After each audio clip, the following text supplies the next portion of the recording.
नमस्कार साथी, एक बार फिर से स्वागत है आपके अपने YouTube चैनल टेक्निकल मास्टर पर। साथियों, आज की वीडियो के द्वारा हम बात करने वाले हैं कि किस प्रकार से हमें सालाधर्पण पोर्टल के माध्यम से आपकी बेटी योजना की जो पात्र बालिकाएं हैं उनके आवेदन हमें ऑनलाइन करने हैं और किस प्रकार से हमें लॉक एंड फॉरवर्ड की कार्रवाई करनी है। साथियों, आपकी बेटी योजना की पात्र बालिकाओं के नाम पोर्टल पर प्राप्त करने के लिए सबसे पहले हमें स्कूल लॉगिन के द्वारा सालाधर्पण हमें ओपन कर लेना है। ओपन करने के बाद साथियों हमें लाभकारी योजनाओं के लिए अनिवार्य छात्र सूचना व प्रपत्र 9 में जो है कुछ आवश्यक संशोधन करने हैं। ये आवश्यक संशोधन मैं आपको एक लाइव वीडियो के द्वारा बता रहे वाला हूँ। उसके बाद हम बात करने वाले हैं कि किस प्रकार से हमें बीएसपी पोर्टल के द्वारा आपकी बेटी योजना के आवेदन ऑनलाइन करने हैं। तो साथ ही वीडियो को शुरू से लेकर अंत तक जरूर देखें और प्रत्येक स्टेप को फॉलो करें।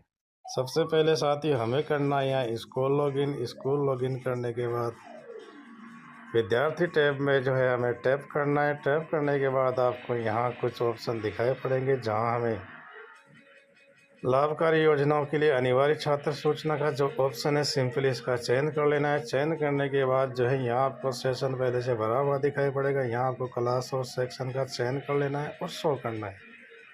शो करने के बाद साथ ही इस प्रकार का इंटरफेस रहने वाला है जहाँ सबसे पहले हमें बीपीएल कार्ड का जो ऑप्शन आपको दिखाई पड़ रहा है सिंपली इस पर टैप कर दीजिए। टैप करने के बाद जो है यहाँ आपको संबंधित छात्रा की जो है बीपीएल स्थिति आपको अपडेट करनी है, यानी बच्चे का परिवार स्टेट बीपीएल या सेंट्रल बीपीएल जिसमें भी चयनित है उसका चयन कर लीजिए। चयन करने के बाद साथ ही यहाँ बीपीएल आईडी में जो आपको उनके बीपीएल क्रमांक और बीपीएल डेट में जो है बीपीएल चयन तिथि डाल देनी है। डालने के बाद साथियों सेव कर देना है। तो पहला काम हमें जो बच्चे की बीपीएल स्थिति अद्यतन करनी है। उसके बाद साथ ही हमें यहाँ चलना है ऑर्फन सिंगल पेरेंट। जब तक साथी ये एंट्री हम नहीं करेंगे तब तक बच्चा एलिजिबिलिटी लिस्ट में आपको शो नहीं होगा। तो यहाँ आपको जो है 3 ऑप्शन दिखाई पड़ेंगे, mother not alive, father not alive या बोथ पेरेंट्स नॉट अलाइव। तो साथ ही जो भी लागू उसका चयन कर लीजिए। चयन करने के बाद सेव का जो बटन है सिंपली इस पर ओके कर देना है। ओके करने के बाद साथ ही बच्चे की जो है ये दोनों सूचनाएं जो यहाँ अपडेट हो चुकी है। अब साथ ही हमें जो है यहाँ से चलना है सीधे प्रपत्र 9 पे। प्रपत्र 9 पर जाने के बाद साथ ही आपको जो है पेरेंट इंफॉर्मेशन के नीचे जो एडिट का बटन दिख रहा है सिंपली इस पर टैप कर दीजिए। यहाँ हमें जो है बच्चे के जो भी जीवित अभिभावक है, माता या पिता दोनों में से जो भी है उसकी वार्षिक आय हमें यहाँ अपडेट कर देनी है। तो एनुअल इनकम का जो ऑप्शन है ठीक इसके नीचे आपको जो है परिवार के जीवित सदस्य की आपको वार्षिक आय यहाँ भर देनी है। भर देने के बाद सिंपली सेव का जो बटन दिखाई पड़ रहा है इस पर टैप करके हमें ये डिटेल सेव कर देनी है। सेव करने के बाद साथ ही में लॉग आउट करके फिर से जो है सालाधर्पण सर्च कर लेना है। सर्च करने के बाद इस प्रकार के कुछ ऑप्शन दिखाई पड़ेंगे। यहाँ साथ ही स्क्रॉल करते हुए नीचे आना है और रिव्यू मोर का जो ऑप्शन है सिंपली इस पे टैप कर देना है। टैप करने के बाद साथ ही आपको यहाँ बहुत से आइकन, बहुत से ऑप्शन दिखाई पड़ रहे हैं। तो यहाँ आपको सिंपली SDBSP यानी बेनिफिशियरी स्कीम पोर्टल का जो ऑप्शन है इसका चयन कर लेना है। चयन करने के बाद साथ ही ऊपर आपको स्कूल ऑफिस लॉगिन का जो बटन दिख रहा है इस पर टैप कर दीजिए। टैप करने के बाद इस प्रकार का इंटरफेस रहने वाला है जहां आपको स्कूल की लॉगिन आईडी, पासवर्ड, कैप्चा डालकर सिंपली लॉगिन कर लेना है। लॉगिन करने के बाद साथ ही आपको यहाँ जो है कुछ ऑप्शन दिखाई पड़ेंगे, अदर स्कीम, लाडो योजना और स्कॉलरशिप। यहाँ साथ ही हमें अदर स्कीम का जो ऑप्शन है सिंपली इसका चयन कर लीजिए। चयन करने के बाद साथ ही यहाँ आपको जो है यहाँ हमें अदर स्कीम पे गो करना है। गो करने के बाद साथ ही आपको यहाँ सेशन में 25-26 और स्कीम में जो है आपकी बेटी योजना ऑप्शन शो होगा, उस ऑप्शन का आपको यहाँ चयन कर लेना है।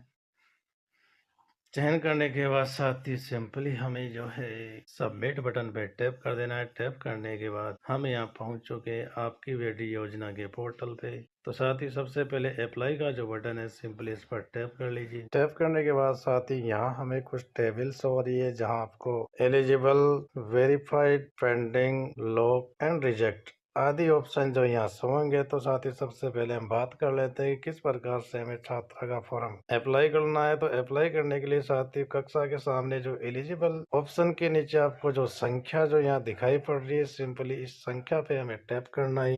फॉर्म अप्लाई करने के लिए सिंपली हमें इन संख्या के सामने टैप करना है। टैप करने के बाद साथियों उस क्लास के जितने भी एलिजिबल जो छात्र हैं उनकी लिस्ट आपको यहाँ शो होगी और यहाँ आपको जो है 2 प्रकार के ऑप्शन देखने को मिल रहे होंगे। पहला अप्लाई, दूसरा रिजेक्ट।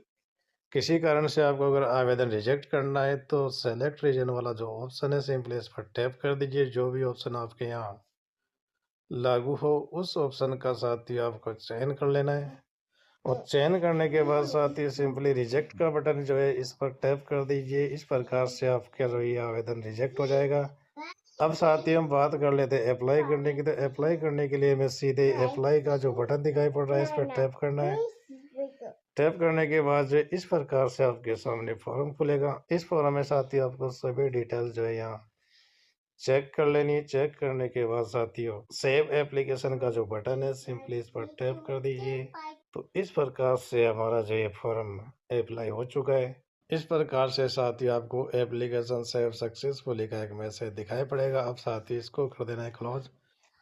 क्लोज करने के बाद साथी अब हमें चलना है चरण 2 आवेदन लॉक करें, यानी इस आवेदन को हमें लॉक करना है। तो सिंपली स्टेप 2 का जो ऑप्शन है इस पर टैप कर दीजिए। टैप करने के बाद आपके सामने यहाँ वेरीफाई वेल लॉक स्टूडेंट की यहाँ आपको लिस्ट शो होगी। तो आपको क्लास के सामने वेरीफाई स्टूडेंट वाली जो टेबल है यहाँ संख्या जो दिखाई पड़े इस पर टैप कर देंगे। टैप करने के बाद साथियों आपके द्वारा जितने भी आवेदन किए गए वो सभी यहाँ शो होंगे। तो यहाँ आपको सिंपली चेक टू लॉक के द्वारा यानी आवेदन के सामने जो चेक बॉक्स है इस पर टैप कर देना है और टैप करने के बाद लॉक एप्लीकेशन का जो ऑप्शन है सिंपली इस पर टैप कर देना है। यहाँ आप ओटीपी जनरेशन के लिए प्रिंसिपल या सालादारपण प्रभारी दोनों में से किसी एक का चयन कर लेना है। जिसका भी आपने चयन किया है उस संबंधित के मोबाइल पर जो एक ओटीपी जाएगा वो ओटीपी जो है आपको यहाँ इस वाले चेक बॉक्स में फिल कर देना है। तो साथियों ओटीपी फिल करने के बाद हम जैसे सबमिट बटन पे जो है टैप करते हैं। टैप करने के बाद साथी इस प्रकार का मैसेज आपको दिखाई पड़ेगा कि आपके द्वारा जो है दिया गया आवेदन लॉक कर दिया गया है और आपके संबंधित ऑफिस यानी डीओ कार्यालय जो ये आवेदन अग्रेसित हो चुका है। साथियों मैं आशा करता हूँ कि आप पूरी प्रोसेस समझ चुके होंगे। साथ ही वीडियो को लाइक शेयर जरूर करें। वह आप अगर हमारे चैनल पर नए हों तो चैनल को सब्सक्राइब करें। धन्यवाद।